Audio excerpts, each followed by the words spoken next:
पता था कि नेटफ्लिक्स एक स्टेरॉइड साइकिल पे चल रहा है। मतलब पिछले कुछ सालों में इसके अंदर जो एनिमेशन शोज की क्वांटिटी और उसके अंदर की क्वालिटी बढ़ी है, उनको देखने के बाद तो मेरे होश उड़ चुके हैं। जिसमें रिसेंटली मैंने एक और नेटफ्लिक्स प्रोड्यूस्ड एनिमेशन शो देखा जिसका नाम है ब्लड ऑफ ज़्यूस। इसके 2 सीजन्स हैं और स्टोरी इसकी ग्रीक गॉड्स की माइथोलॉजी के ऊपर बेस्ड है। अब इस वीडियो के अंदर मैं ब्लड ऑफ ज़्यूस के बारे में तो बात करूंगा ही, लेकिन इस वीडियो के मैंने 2 पार्ट बनाए। पहला पार्ट या पहला सेगमेंट इस एनिमेशन शो की स्टोरी, एनिमेशन, इन सब पे बात करेंगे, लेकिन सेकंड वाले सेगमेंट के अंदर थोड़ी सी इन डेप्थ कन्वर्सेशन पे जाएंगे और ये बात करेंगे कि क्या कभी इंडियन एनिमेशन के अंदर एंशिएंट इंडियन हिस्ट्री और हमारे अपने ग्रंथों के ऊपर इस टाइप का एनिमेशन बनाना क्या पॉसिबल है। तो अब अगर मैं मेरी बात करूं कि मुझे ग्रीक माइथोलॉजी के अंदर इतना इंटरेस्ट कहां से आया, तो उसकी शुरुआत होती है दोस्त गॉड ऑफ वॉर 1 से। ज्यादा बात ना करते हुए बस इतना ही बताना चाहूंगा कि गॉड ऑफ वॉर गेम्स ही वो चीज है जहां से मैं इस माइथोलॉजी के अंदर इंटरेस्टेड हुआ और फिर कुछ हॉलीवुड मूवीज एंड इंटरनेट पे पड़ी हुई कुछ रैंडम चीजों से मुझे ये पता चलता गया कि ज़्यूस कौन है, पोसाइडन कौन है, हेडिस कौन है और पूरा ग्रीक माइथोलॉजी का पैंथियन क्या है। और फिर जैसे जैसे आगे कोई और मूवीज देखी, कोई और चीजें पढ़ी, तो पता चला कि ये ग्रीक माइथोलॉजी तो कुछ ज्यादा ही मेस्ड अप तरीके से आगे बढ़ रही है। एग्जाम्पल के लिए ज़्यूस जहां प्रोमीथियस नाम के एक दूसरे गॉड को पहाड़ से बांध देता है और इटर्निटी तक उसको सजा ये देता है कि एक ईगल आएगी और प्रोमीथियस का लिवर खा जाएगी। लेकिन इसमें कैच ये है कि शाम होते होते उसका लिवर दोबारा बनेगा,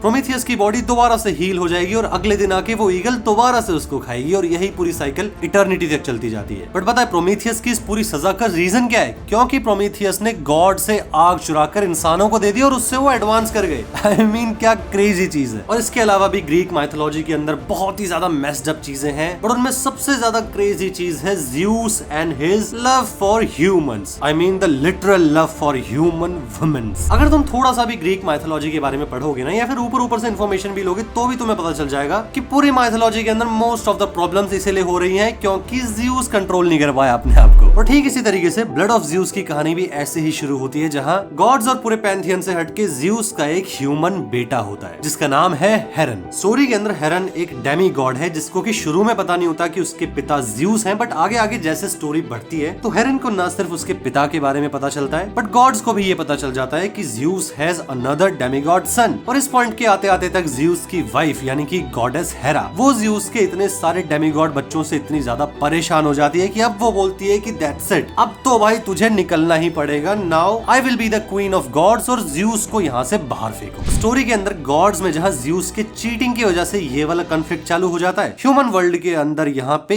इवल्स और मॉन्स्टरसिटी बढ़ जाती है क्योंकि यहाँ पे इस स्टोरी में मेन एंटागनिस्ट है टाइटन्स। तो स्टोरी के अंदर यहाँ पे ह्यूमंस, गॉड्स और टाइटन्स, इन तीनों की केमिस्ट्री दिखाई गई है। स्टोरी टेलिंग काफी स्मार्ट है जिसके अंदर डायलॉग्स का लेवल काफी ज्यादा मैच्योर फील होता है और बहुत सारी जगह पे पॉलिटिक्स वाली वाइब आती है। लेकिन इसके अलावा भी जो सबसे ज्यादा बड़ा हाईलाइट मुझे लगा वो है इसकी एनिमेशन क्वालिटी। शुरुआती सीजन के अंदर जहाँ एनिमेशन कुछ ज्यादा ही ओवर द टॉप नहीं है, लेकिन आगे आगे एपिसोड्स के अंदर जैसे जैसे इवेंट्स स्पीड पकड़ने लगते हैं, वहीं पे एनिमेशन क्वालिटी भी और ज्यादा फोकस्ड होती जाती है। एग्जाम्पल के लिए जब आप इसके शुरुआती एपिसोड्स को देखोगे तो वहाँ पे ना आपको ज्यादा कुछ हैपनिंग होता हुआ नजर नहीं आएगा। फिर चाहे वो स्टोरी हो या फिर एनिमेशन हो, दोनों चीजें काफी ज्यादा सिंपलिस्टिक फॉर्मेट में आगे बढ़ रही होती हैं, जो कि एक तरीके से व्यूअर्स के पेशेंस को भी टेस्ट कर रही होती है कि बंदा कितनी देर तक इसके ऊपर बना रह सकता है। और वो एक कहावत है ना कि सब्र का फल मीठा होता है, ठीक वैसे ही इस स्टोरी के अंदर भी एज अ व्यूअर थोड़ा सा पेशेंस रखना पड़ता है क्योंकि असली क्वालिटी या फिर असली विजुअल अपील आगे के एपिसोड्स में आती है। और सेकंड सीजन के अंदर तो इन्होंने पूरे ओवर द चार्ट ये लोग चले गए हैं, जिसमें हेडिस के अंडरवर्ल्ड को दिखाते हुए रियल वर्ल्ड की माइथोलॉजी के रेफरेंस भी वहां पे डाले हुए हैं और उनको बढ़िया तरीके से एनिमेट भी किया गया है। और मैं ये भी बता दूं कि ब्लड ऑफ ज़्यूस 18+ से नीचे के लोगों के लिए है ही नहीं, ये एक एडल्ट शो है जिसमें ग्रीक गॉड्स, उनके आपस में चलती चीटिंग, पॉलिटिकल प्लॉट्स, ह्यूमंस को लेकर उनके कर्स और क्रूअल्टी, ये सारी चीजें बहुत ही बढ़िया तरीके से एनिमेट करी गई है। लेकिन अब शो से हट के अगर ये बात करें कि क्या कभी ऐसी कोई चीज या फिर क्या कभी ऐसा कोई एनिमेशन हम अपने भारत के ऐतिहासिक कहानियों के ऊपर बना सकते हैं, तो फिर उसका क्या स्कोप होगा, जिसको समझने के लिए यहाँ पर अब एक सिंपल सा एक सिनेरियो सोचते हैं। मान लो कि कोई XYZ आर्टिस्ट है और उसके दिमाग में एक दिन आइडिया आता है भाई कि मैं किसी माइथोलॉजी या फिर गॉड्स के ऊपर कोई गेम, मूवी या फिर एक एनिमे बनाना चाहता हूँ। तो ये बंदा उठ के आता है और सेंटा मोनिका के अंदर गॉड ऑफ वॉर बना देता है, जापान के अंदर जाकर गॉड ऑफ रैग्नारॉक बन जाती है और जैक स्नाइडर भाई अपने ट्वाइलाइट ऑफ गॉड्स बना देते हैं। और इन सब पॉपुलर चीजों के अलावा भी काफी शोज अमेरिका, जापान के अंदर आते रहते हैं हैं जहाँ पे ये लोग माइथोलॉजी के अंदर घुसते रहते हैं। अब ये टॉपिक अपने आप में एक बिल्कुल डिफरेंट चीज है कि वो कितना ज्यादा एक्यूरेट करते हैं या फिर माइथोलॉजी को दिखाते कैसे हैं, उसके ऊपर एक बार को अगर ना भी जाएं और सिर्फ इसी के ऊपर बात करें ना कि आर्टिस्ट के पास ये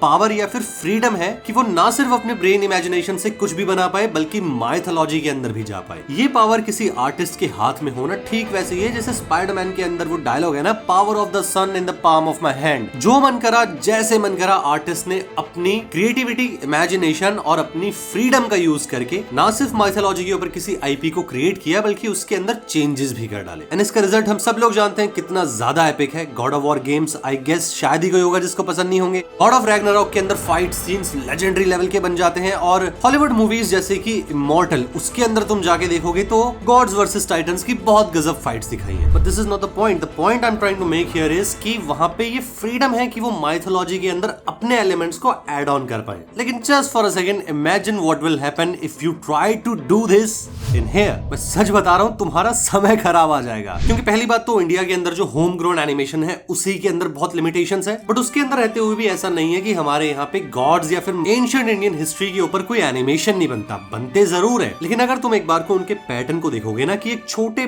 बच्चे के एनिमेशन लेवल से लेके बॉलीवुड की हाई सीजीआई वाली so called high budget movie के अंदर भी स्टोरीज का जो एलिमेंट है और यहाँ तक कि कैरेक्टर्स को दिखाने का, फिर चाहे वो उनका अटायर हो या फिर उनका मैनरिज्म हो, वो डिट्टो सेम ही होता है। और उनके अंदर एक स्टैंडर्ड बन चुका है कि आपको अगर एग्जाम्पल के लिए गॉड्स के ऊपर कोई स्टोरी बनानी है तो फिर उसके अंदर आप इसी लेवल को रीच कर सकते हो। उससे ऊपर अगर आप जाओगे तो आप एक नो मैंस लैंड में पहुंच जाओगे जहां पे आप बहुत ही ज्यादा रिस्की चीजों के साथ प्ले कर रहे हो। और ये तो तुम भूल ही जाओ कि अगर तुम एक आर्टिस्ट हो और तुम ये चाहते हो कि तुम अपने देश की एंशिएंट हिस्ट्री के ऊपर कोई चीज बनाना चाहते हो तो वहां पे फिर तुम उसके अंदर अपने खुद के एलिमेंट्स या फिर नुआंस को ऐड कर पाओगे। हो ही नहीं सकता कि तुम उन स्टोरी लाइंस के साथ एक्सपेरिमेंट कर पाओ, क्योंकि not just the audience but the whole state will expect from you कि तुम उसको वैसा ही दिखाओ जैसा कि वो वहां पे लिखा हुआ है या फिर जैसा वो रियल में घटा है। बट उसके अंदर तुम अपनी क्रिएटिविटी बिल्कुल भी नहीं डाल सकते। और देखो, मैं तुम्हारे लिए यहाँ पे वो लाइन भी एड्रेस करता हूँ। आर्टिस्ट क्रिएटिविटी का मतलब ये नहीं है कि तुम अपनी एंशिएंट हिस्ट्री के अंदर वल्गैरिटी डाल रहे हो या फिर नॉनसेंसिकल चीजें दिखा रहे हो, बल्कि क्रिएटिविटी से यहाँ पे मेरा मतलब ये है कि तुम उन एलिमेंट्स को एक अलग तरीके से शोकेस कर पाओ। एग्जाम्पल के लिए तुम हिस्ट्री में रहे किसी नेगेटिव कैरेक्टर के पर्सपेक्टिव को दिखा पाओ, या फिर अगर किसी इतिहास की कहानी के अंदर जिस तरीके से चीजें घटी हैं तुम उनको वैसे ना घटाकर अपने तरीके से थोड़ा सा उसमें ट्विस्ट ला पाओ, जिससे कि वहां पे नुआंस या फिर एक नया पर्सपेक्टिव क्रिएट हो जाए। लेकिन खैर, ये सारी चीजें किसी और टाइमलाइन की हैं, किसी और समय की हैं। अभी तो हमारे यहाँ पे सीन ये है कि सबसे पहले तो एनिमेशन बनना ही शुरू हो जाए, वो ही अपने आप में एक बड़ा चैलेंज है। और अगर मान लो हम फ्यूचर में आने वाले 5 या 10 सालों में ये पूरा प्लेटफॉर्म तैयार कर भी पाए तो भी वहां पे कोई आर्टिस्ट अगर मान लो गॉड्स या फिर अपनी एंशिएंट भारत की हिस्ट्री के ऊपर कुछ बनाना चाहता है तो मेरे ओपिनियन में मुझे लगता है कि उसके अंदर ज्यादा एक्सपेरिमेंट करने का स्कोप नहीं रहेगा। एंड आपको भी उन टॉपिक्स के अंदर चीजों को वैसे ही हैंडल करना पड़ेगा जैसा कि अभी करंट की स्टोरीज के अंदर हो रहा है, which means all your scope to experiment with the characters, their shades and drawing the grey line, जहाँ पे उस ग्रे लाइन के अंदर ही तुम अपने सारे कंटेंट और स्टोरी टेलिंग को लेयर्स में बिठा सकते थे, वो तो आउट ऑफ द विंडो चला ही गया। But at the end, who am I to say anything on this? Comment करके आप बताना कि आपका इस बारे में क्या ओपिनियन है। आपको क्या लगता है कि इंडियन एनिमेशन के फ्यूचर में हम लोग अपने ऐतिहासिक कहानियां या फिर गॉड्स के ऊपर बनाए हुए कंटेंट को कैसे और कितने लेवल तक क्रिएट कर पाएंगे? बाकी इसी के साथ वीडियो पसंद आई हो तो चैनल को सब्सक्राइब और वीडियो को लाइक करना दोस्त। और जल्दी मैं आपसे मिलूंगा एक और नए वीडियो में। तब तक के लिए thank you so much for watching and I will see you very very soon.